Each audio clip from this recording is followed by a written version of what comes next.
Ectopic pregnancy. Ectopic pregnancy એટલે એવી pregnancy કે જે ગર્ભાશયમાં રહી નથી.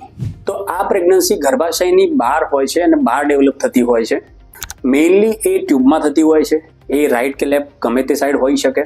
ઓવેરિયન એક્ટોપિક, એબ્ડોમિનલ એક્ટોપિક, આ બધી જ જગ્યાએ પ્રેગ્નન્સી રહેતી હોય છે. Caesarean scar ectopic.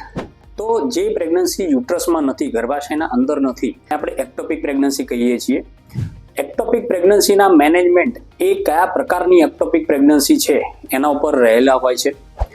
ઇનકેસ તમે એવું ફેસ કર્યું હોય કે એક વખત એક્ટોપિક પ્રેગ્નન્સી રહી હોય અને એના લીધે ઓપરેશનથી અગર તમારી એક ટ્યુબ રિમૂવ કરવી પડી હોય, તો નેક્સ્ટ પ્રેગ્નન્સી રાખતા પહેલાં એક વખત ટ્યુબલ પેટન્સી એટલે કે બીજી સાઈડની ટ્યુબ ક્લીન છે કે નહીં એનો ટેસ્ટ કરી લેવો જોઈએ.